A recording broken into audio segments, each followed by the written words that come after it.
오늘부터 예레미야서의 말씀을 살펴보도록 하겠습니다. 오늘의 말씀은 예레미야서 1장의 말씀입니다. 예레미야 하면 떠오르는 것이 바로 눈물의 예언자, 눈물의 선지자입니다.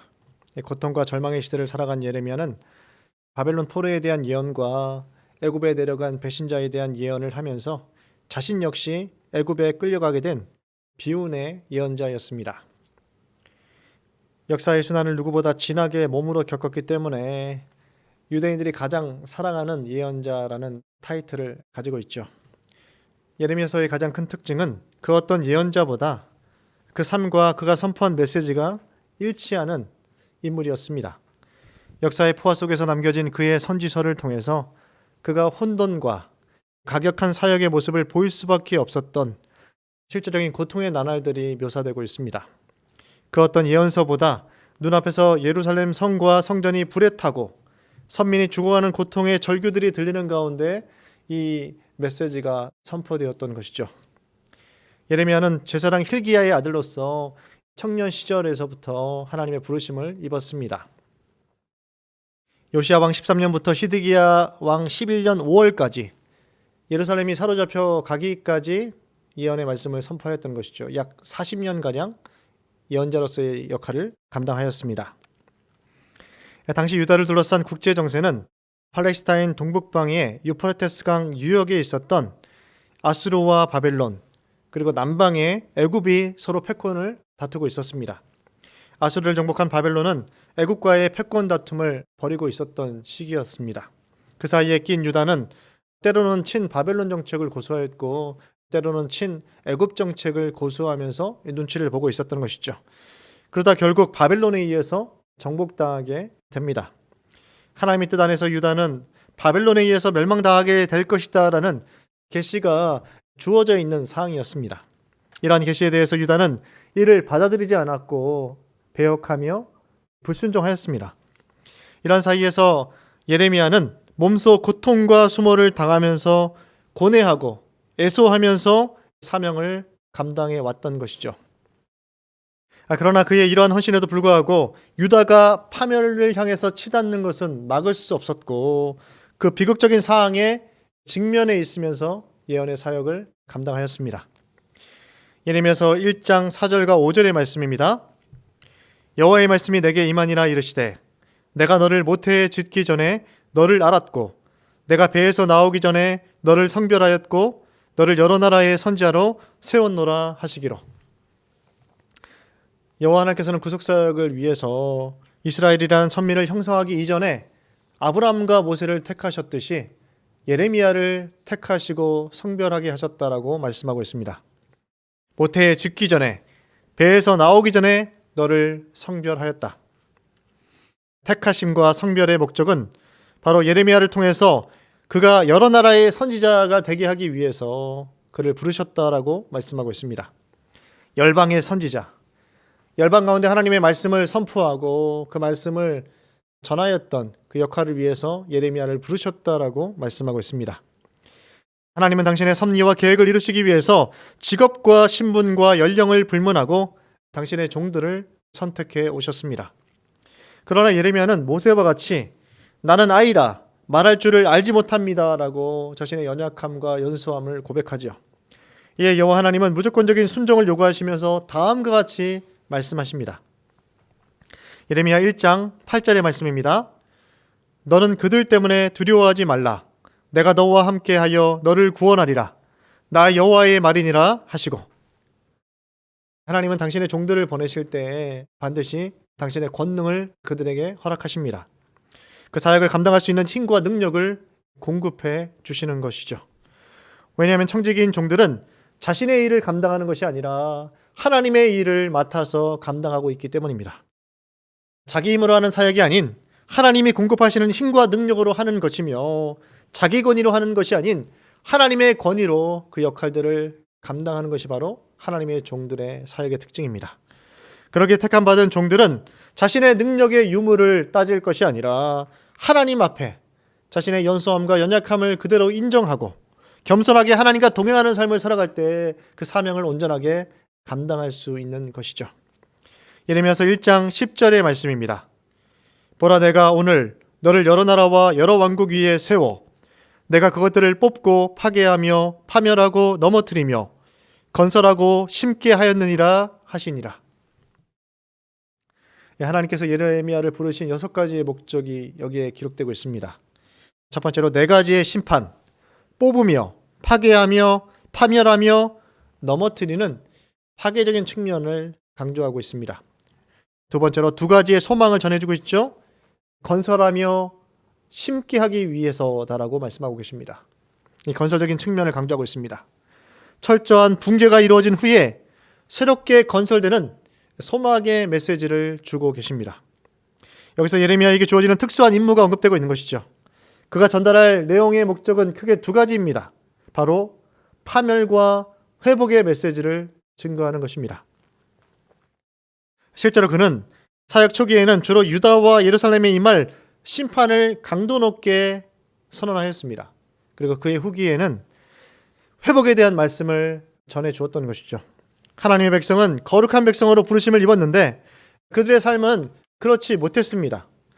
이에 불순종과 거짓과 불의를 제거하시고 새로운 존재로 거듭나게 하시기 위해서 하나님께서는 원대한 비전을 가지고 계시다는 것을 이 예레미야를 부르신 목적을 통해서 우리는 확인할 수 있습니다. 하나님의 택함 받은 우리의 삶의 정황은 어떤지 되돌아보아야 하겠습니다. 무너지고 파괴되어야 할 세속화된 습성들이 여전히 우리 안에 남아있지 않는지, 아니면 하나님의 말씀을 신뢰함으로 순종하는 습관이 우리 안에 새겨져서 그 역할들을 감당하고 있는지 점검해 보아야 하겠습니다. 2가지의 환상의 내용들, 살구나무 가지의 환상과 끓는 가마 환상이 11절부터 19절까지 주어지고 있습니다. 먼저 살구나무 환상의 말씀이 주어지고 있습니다. 살구나무는 히브리어 샤케드로 아몬드, 밤, 호두와 같은 경과나무의 일종입니다. 야곱이 애굽 총리가 된 요셉에게 선물로 보내는 품목 중에 포함되었던 나무입니다. 주로 막대기, 지팡이란 뜻을 지니고 있습니다. 봄이면 가장 먼저 싹을 내고 봉오리를 맺는데 오늘날에도 초봄에 수많은 나무의 꽃을 볼 수 있다고 합니다. 살구나무가 상징하는 것은 바로 무엇이겠습니까? 살구나무가 봄을 가장 먼저 알리듯이 이는 하나님의 말씀이 신속하게 성취될 것에 대한 말씀을 주고 있는 것이죠. 또 살구나무는 파수꾼의 막대기로 해석하기도 합니다. 선지자의 말이 그대로 진행되는 데 있어서 여호와 하나님께서 친히 파수꾼이 되어서 그 말씀을 실행에 옮기시겠다라는 그 의미를 담고 있는 것이죠. 2번째, 끓는 가마의 환상이 13절부터 주어지고 있습니다. 더 침울한 분위기를 자아내고 있습니다. 끓는 가마가 그 윗면이 북에서부터 기울어져 있는 모습을 예레미야는 보게 됩니다. 끓는 가마는 불을 지펴 가열된 아구기 위에 있는 큰 솥을 가리키는 것이죠. 이는 전쟁과 그 전쟁의 결과 이루어지게 되는 황폐함에 대한 상징을 담고 있습니다. 재앙이 북쪽에서 나와서 그 끓는 물의 흐름이 재앙을 상징하고 있기 때문에 북방의 바벨론 군대에 의해서 예루살렘이 초토화될 것이다 라는 메시지를 주고 있는 것이죠. 예레미야서 1장 16절의 말씀입니다. 무리가 나를 버리고 다른 신들에게 분향하며 자기 손으로 만든 것들에 절하였은즉 내가 나의 심판을 그들에게 선고하여 그들의 모든 죄악을 징계하리라. 유다 백성이 재앙을 당하는 이유가 여기에 기록되고 있습니다. 하나님의 언약 백성이 여호와 신앙을 저버리고 다른 우상에게 절을 하고 제사를 하였기에 언약 파괴에 대한 여호와 하나님의 징계로 말미암아 심판이 주어지게 되었다라고 말씀하고 있습니다. 잠시 요시야 왕의 종교개혁이 이루어진 후였기 때문에 그 백성의 지도자들과 수많은 백성들은 평화와 안녕을 노래하고 있었습니다. 바로 이때 예레미야 선지자는 심판과 징계에 대한 말씀을 선포하였다라는 것이죠. 참으로 두렵고 혼란스럽게 그지없는 사명을 감당하는 모습을 우리는 살펴볼 수 있습니다. 이에 여호와 하나님은 허리를 동이고, 즉 전투를 준비하는 마음으로 완전 무장을 하고 두려워하지 말고 그 사명을 끝까지 감당하라라고 예레미야를 권면해주고 계십니다. 그러면서 백성들 앞에서 예레미야를 견고한 성읍, 새 기둥, 노성벽이 되게 하시겠다라고 말씀을 주고 있습니다. 예레미야가 환난과 고난과 조롱을 당하지 않는다라는 메시지가 아닙니다. 수없이 많은 공격과 핍박이 찾아온다 할지라도 예레미야는 견고한 성읍, 새 기둥, 노성벽이 되어서 그 사명을 끝까지 완수하게 될 것에 대한 약속의 메시지를 하나님은 주고 계십니다. 하나님의 자녀로서 이 악한 시대를 살아가는 것은 대단히 두렵고 어려운 일일 수 있습니다. 우리 역시 외롭고 힘든 길을 걸어갈 수 있다는 것이죠.